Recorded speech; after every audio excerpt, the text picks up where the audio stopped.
Dad perfect events. After my wife Ruth died, her sons said, "We want the estate, the business, everything." My lawyer begged me to fight. I said, "Give it all to them." Everyone thought I'd lost my mind. At the final hearing, I signed the papers.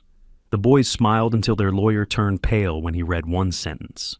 "I'm Gary Foster, 59 years old, and I'm about to tell you how my dead wife got the last laugh on her greedy sons." The funeral flowers were still fresh when they decided to destroy me. I sat in Ruth's home office, the same chair where she'd spent countless evenings managing our finances and planning our retirement together. 18 years of marriage, and now I was supposed to pretend that the two men standing before me had any right to decide my fate. Oliver, Ruth's eldest son, wore his mother's death like an expensive suit, perfectly tailored to his advantage. At 35, he had that slick financial consultant look, all confidence and calculation. His steel gray eyes swept over me with the cold assessment of a businessman evaluating a bad investment. "Gary," he said, his voice carrying that tone I'd grown to hate over the years. "We need to discuss some practical matters." Arthur, 3 years younger, but somehow looking older with his soft jawline and nervous energy, stood beside his brother like a loyal lieutenant. Where Oliver was sharp edges and calculated moves, Art was passive aggression wrapped in false concern. "We know this is difficult," Art added, his voice dripping with fake sympathy. "Losing Mom so suddenly, it's been hard on all of us. Hard on all of us."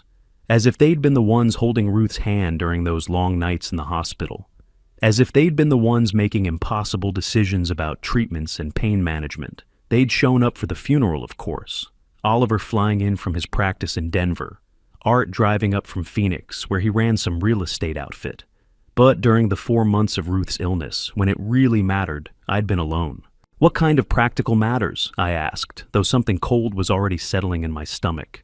Oliver exchanged a look with Art, a silent communication perfected over decades of shared secrets. It was the kind of look that excluded everyone else in the room. Everyone like me. "The estate," Oliver said simply.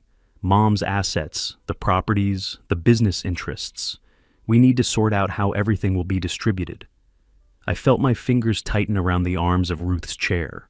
The leather was worn smooth from years of her hands in the same position, and I found comfort in that familiar texture. Ruth and I discussed this extensively. She assured me that everything was taken care of. "Well, yes," Art said, his tone suggesting I was missing something obvious. "Mom did make provisions, but perhaps she didn't explain the full complexity of the situation." Oliver pulled out a manila folder from his briefcase and set it on Ruth's desk, the same desk where she'd kissed me goodbye every morning for 18 years. The folder was thick, official-looking, intimidating in the way that legal documents always were. "The will is quite clear," Oliver continued, opening the folder with theatrical precision. "The house here in Sacramento, valued at approximately $650,000, goes to Art and myself jointly. The cabin at Lake Tahoe, $550,000, also goes to us. The business investments, roughly $400,000, will be distributed between us as well." Each number hit me like a physical blow. Our home, the place where Ruth and I had built our life together, where we'd hosted Christmas dinners and anniversary parties, where we'd talked about growing old together, gone. The cabin where we'd spent our honeymoon, where we'd celebrated our 10th anniversary, where Ruth had told me she loved me for the first time, gone. "And what about me?" I asked quietly. Art shifted uncomfortably, but Oliver's expression remained unchanged. "Well, naturally, there's the life insurance policy. $140,000. That should be more than sufficient for your needs going forward. $140,000 for a 59-year-old man who'd given up his construction supervisor career to care for his dying wife. For someone who'd spent the last decade managing Ruth's household, supporting her business ventures, being her rock through every challenge. $140,000 to start over." "I see," I said, though I didn't see it all. This couldn't be right. Ruth had promised me that I'd be taken care of, that I'd never have to worry about security or stability. "It's not personal, Gary," Art said, and the false gentleness in his voice made my skin crawl. "It's just that Mom always intended for the family assets to stay within the bloodline. You understand? Bloodline." As if the 18 years I'd spent as Ruth's husband, as Oliver and Art's stepfather, meant nothing. As if love and commitment were somehow less valid than genetics. Of course, Oliver added. We're not heartless. You can stay in the house for 30 days while you make arrangements. We think that's more than fair. Fair? They thought 30 days to uproot a life was fair. I looked around the office, taking in the familiar details that would soon belong to someone else. The bookshelf where Ruth kept her business journals. The window that looked out onto the garden we'd planned together. The small photograph on her desk, not of Oliver or Art, but of Ruth and me on our wedding day, both of us laughing at something I could no longer remember. There is one more thing, Oliver said, and something in his tone made me look up sharply. He pulled another document from the folder, this one smaller, but somehow more ominous. Mom accumulated some significant medical bills during her final illness. The insurance covered most of it, but there's still about $120,000 outstanding. Since you were her husband and presumably made medical decisions jointly, the hospital and doctors are looking to you for payment. The room seemed to spin slightly. $120,000 in debt with only $140,000 from the life. Insurance to cover it. That would leave me with $20,000 to rebuild my entire life. But surely the estate, I began. The estate assets are tied up in probate, Art interrupted smoothly. And given the specific terms of the will, those debts are considered separate from the inherited properties. It's unfortunate, but that's how these things work legally. I stared at them both, these two men who'd called me dad at their mother's funeral just 5 days ago. Oliver with his perfectly pressed suit and cold eyes. Art with his soft features and voice that suggested concern while delivering cruelty. I need some time to process this, I said finally. Of course, Oliver said, standing and straightening his jacket. Take all the time you need, but remember, the 30-day clock starts tomorrow, and those medical bills, well, the longer they sit, the more complicated things become. They left me alone in Ruth's office, surrounded by the ghosts of our life together and the crushing weight of my new reality. The silence was deafening. No comfort, no reassurance, no suggestion that perhaps we could work together to find a solution that honored both Ruth's wishes and my basic human need for security. I sat there as the afternoon light shifted across the room, creating shadows that seemed to mock the brightness Ruth and I had once shared here. My hands found the small drawer in Ruth's desk, where she'd always kept her personal items. Inside, beneath old receipts and business cards, my fingers touched something unexpected. A small key I'd never seen before. The key was old brass, worn smooth with handling. It didn't fit any lock I could think of in the house, but Ruth had kept it in her most private space. Why? As I held the key up to the light, I noticed something else. Through the window, I could see Oliver's car was still in the driveway. He and Art were standing beside it, their heads close together in animated conversation. They were celebrating, I realized, dividing up their inheritance, planning what they'd do with their newfound wealth. Neither of them looked back at the house where their stepfather sat alone, with the ruins of his life spread out before him. But as I watched them drive away, something strange happened. Instead of the despair I expected to feel, a different emotion began to take root. It started small, just a whisper in the back of my mind, but it grew stronger with each passing moment. They thought they'd won. They thought they'd successfully erased me from Ruth's legacy, reduced me to nothing more than an inconvenience to be managed with the minimum legal requirements. What they didn't know, what they couldn't possibly know, was that Ruth had always been more cunning than either of her sons realized. The key in my hand seemed to grow warmer as I held it, as if it were trying to tell me something. That night, I called Dorothy Martinez, my old friend from my construction days who'd become a lawyer after going back to school in her 40s. We'd worked on the same housing development project 15 years ago, and she'd saved my company thousands when a contractor tried to pull a fast one. "Dot," I said when she answered, "I need your help. Something doesn't feel right about Ruth's will. Gary, what's going on?" I heard about Ruth. "I'm so sorry for your loss." I told her everything. The meeting with Oliver and Art, the numbers that didn't add up, the way they'd rushed through everything without giving me time to think. When I finished, there was a long silence on the other end. "Gary," she said finally, "bring me everything they gave you tomorrow morning, and that key you found. That's important. Ruth was too smart and too careful to leave you with nothing. There's more to this story. You really think so? I know so. I've seen this before. Adult children who suddenly become very interested in their parents' estates when death approaches. Ruth was sharp as a tack every time I saw her. She wouldn't have left you high and dry. After 18 years. That night, I barely slept. I kept thinking about the key, about Ruth's careful planning for everything else in our life together. She'd been the one who insisted we get good life insurance, who made sure our house was properly maintained, who planned our finances down to the penny. It didn't make sense that she'd leave such a crucial decision to chance. The next morning, I searched the house methodically. I tried the key on every drawer, every cabinet, every storage space I could think of. Nothing. But then I remembered something. Ruth had always been secretive about her banking. She'd handle the monthly statements herself, file them away in a system only she understood. I went through her filing cabinet more carefully, looking not just at the papers, but at the way they were organized. Hidden behind a folder labeled utility bills was something that didn't belong. A small business card for First National Bank on J Street, with a handwritten number on the back. 247.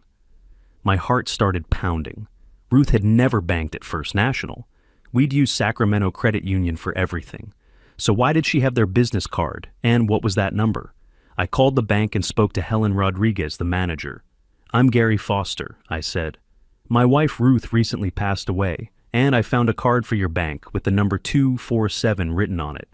I'm wondering if it might be related to a safety deposit box. I'm so sorry for your loss, Mr. Foster." "Yes, box 247 is registered to Ruth Foster. You're listed as the co-holder. Would you like to come in and access it? The key opens safety deposit box 247 at First National Bank." Helen Rodriguez led me down to the vault, her heels clicking against the marble floor. The basement vault felt like a tomb, all polished metal and hushed voices. "Mrs. Foster was very specific about this box," Helen said, as we descended the marble steps. "Only you and she had access. She opened it about 8 months ago and visited several times in the months before her passing. 8 months ago. Right around the time Ruth's health had started declining, when she'd begun having those mysterious meetings with lawyers that she'd never quite explained to me. She'd said they were just updating some paperwork, nothing important. The box was larger than I'd expected and heavier. Helen left me alone in the small viewing room, and with trembling fingers, I lifted the metal lid. Inside were documents. Lots of them. But these weren't the legal papers I'd expected. These were personal letters, printed emails, financial statements, and what looked like surveillance reports. The first thing that caught my eye was a letter in Ruth's handwriting, dated just 6 weeks before her death. The envelope was marked, "For Gary," open only after reading everything else. I set that aside and picked up the next document, a printed email exchange between Oliver and someone named Marcus Crawford. The timestamp showed it was from 10 months ago, and as I read, my blood grew cold. "Marcus, Mom's getting worse. The doctors think she's got maybe 6 months. We need to move faster on the asset transfer. Can you expedite the paperwork we discussed?" The reply was equally chilling. "Oliver, I've prepared the documents as requested. Once your mother signs, the business assets will be restructured under the shell companies we established. The personal properties can be transferred immediately upon death. What about Gary? Gary won't be a problem. He doesn't understand the business side, and by the time he figures out what's happening, it'll be too late. Your mother trusts us completely." I had to read it twice before the meaning sank in. They'd been planning this for months. While I was caring for Ruth, driving her to doctor appointments, managing her medications, cooking special meals, when she couldn't keep regular food down, her sons were plotting to steal not just from me, but from their own mother. The next document was a bank statement, for an account I'd never heard of, Foster Holdings, LLC. The balance showed $750,000. Below it was a handwritten note from Ruth. "Gary, this is our real savings. The boys think all my money is tied up in the house and business, but I moved the bulk of our assets here 8 months ago. I was trying to protect us. $750,000. We weren't poor. We weren't even struggling." Ruth had been quietly building wealth, while her sons thought she was just getting by on her modest investments and our construction income. My hands were shaking as I reached for the next item, a folder labeled "Private Investigation, Confidential." Inside were photographs, financial records, and a summary report from someone named Howard Peterson, licensed private investigator. The photos showed Oliver entering and leaving what appeared to be an upscale casino in Reno. The timestamps indicated he'd made multiple trips over the past year, sometimes staying for several days. The financial records painted an even grimmer picture. Oliver owed $140,000 to various creditors, most of them connected to high-stakes investment failures and what looked like gambling debts. Art's file was just as damning. The investigation had uncovered that his real estate business was actually a front for a series of failed property flips. He'd lost nearly $160,000 of other people's money, including funds that belonged to several elderly clients who'd trusted him with their retirement savings. There were copies of complaint letters from clients threatening legal action. Both of Ruth's sons were drowning in debt and facing potential legal troubles. No wonder they were so eager to get their hands on their inheritance. But there was more. The most devastating document was a medical report dated 2 months before Ruth's death. It wasn't from her regular doctor. This was from a neurologist I'd never heard of, Dr. Patricia Williams at UC Davis Medical Center. The summary was brief but conclusive. Patient shows no signs of anyone who would listen, that Ruth's illness was affecting her judgment, that she wasn't capable of making sound decisions about her estate. I'd even heard Oliver tell someone at the funeral that Mom wasn't really herself those last few months. But this report proved otherwise. Ruth had been completely mentally competent right up until the end. The final document in the folder was a copy of a different will, not the one Oliver had shown me, but one dated just 4 weeks before Ruth's death. This will left everything to me, with modest trust funds for Oliver and Art that would pay out $25,000 annually, but couldn't be accessed all at once. A note in the margin in Ruth's handwriting read, "Original held by Peterson and Associates, not Martinez Firm." My heart pounded as the pieces fell into place. There were 2 wills. Oliver and Art had somehow gained access to an older version and were using it to claim their inheritance, while the real final will was safely hidden with a different law firm. But why hadn't this Peterson and Associates contacted me after Ruth's death? Why was I only discovering this now? I reached for Ruth's letter with trembling hands and carefully opened the envelope. "My dearest Gary," it began. "If you're reading this, then I'm gone, and the boys have shown their true colors. I'm sorry I couldn't tell you about all of this while I was alive, but I needed to be sure of what they were planning." The letter went on to explain how Ruth had grown suspicious when Oliver and Art suddenly became so attentive during her illness, not out of love, but because they were positioning themselves to control her estate.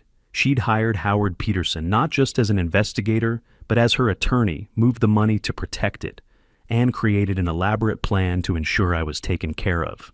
The boys think they're inheriting the house and the cabin, but what they don't know is that I've mortgaged both properties heavily in the past year. The house has a $580,000 loan against it, and the cabin owes $380,000 to creditors. They're not inheriting assets, Gary. They're inheriting debt. I stared at the letter, hardly believing what I was reading. Ruth had essentially given Oliver and Art a poison pill disguised as an inheritance.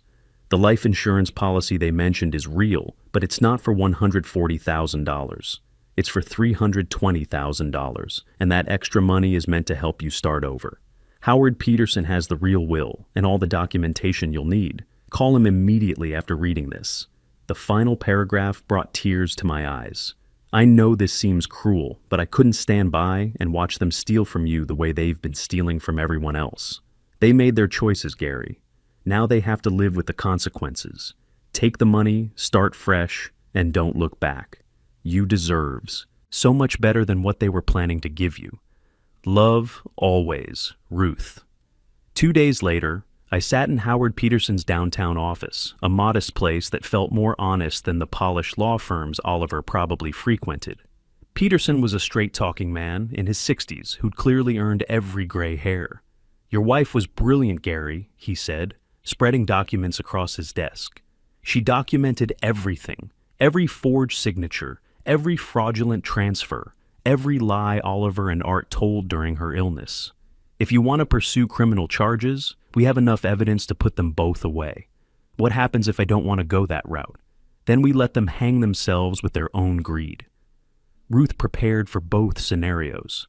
Peterson smiled grimly. "She said you'd probably choose the second option. Said you weren't vindictive, just wanted justice." What exactly will happen to them? They inherit properties worth $1.2 million, with mortgages totaling $960,000. That leaves them about $240,000 in debt they'll need to cover immediately. Given their existing financial problems, no bank will refinance them. They'll lose the properties and still owe the deficiency balances. I thought about it for exactly 30 seconds. Let's do it. The final meeting was at Dorothy's office. Oliver and Art arrived confident, even smug. They'd brought their own lawyer, a nervous young man who clearly didn't know what he was walking into. "Gary," Oliver said, settling into his chair like he owned the place. "We're glad you've come to your senses about this. Families should work together." "I agree completely," I said. "That's why I'm giving you exactly what you want." I slid the documents across the table. The house, the cabin, all the business assets, just like your mother intended. Oliver grabbed the papers and began reading. His confident expression slowly crumbled as he worked through the legal language. "These properties have mortgages," he said slowly. "That's correct. The house has a $580,000 loan against it, and the cabin owes $380,000. But hey, you're getting exactly what the will specifies." Art's face had gone white. "This can't be legal. Mom wouldn't have—" "Oh, but she would have," Peterson interrupted, pulling out a thick folder. "Your mother was very thorough. She documented your gambling debts, Oliver. Your fraudulent business practices, Arthur. She knew exactly what kind of men you'd become." Their lawyer was frantically reading through the documents. "My clients need time to consider." "Actually, they don't," Peterson continued calmly. "They can accept their inheritance as legally specified, or Mrs. Foster will pursue criminal charges for elder abuse, fraud, and conspiracy. The evidence is overwhelming. The silence in that room was beautiful. Oliver's arrogance finally cracked, replaced by panic. Art looked like he was going to be sick. "What do you want from us?" Oliver asked quietly. "Nothing," I said. "I want you to take what you're legally entitled to and never contact me again." They signed. They didn't have a choice. 6 months later, both properties went into foreclosure. Oliver lost his financial advisor license when the investigation into his activities went public. Art's real estate business collapsed when his clients discovered the fraud. Both brothers ended up working retail jobs just to pay their basic expenses.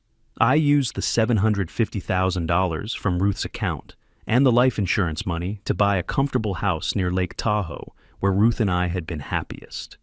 At 59, I wasn't ready to fully retire, so I started a small contracting business specializing in home renovations for seniors.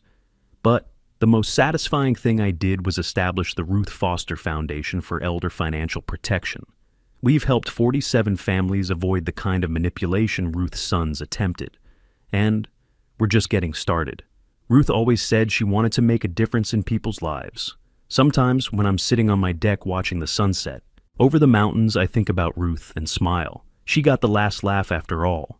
Justice took time, but it found a way, just like she knew it would.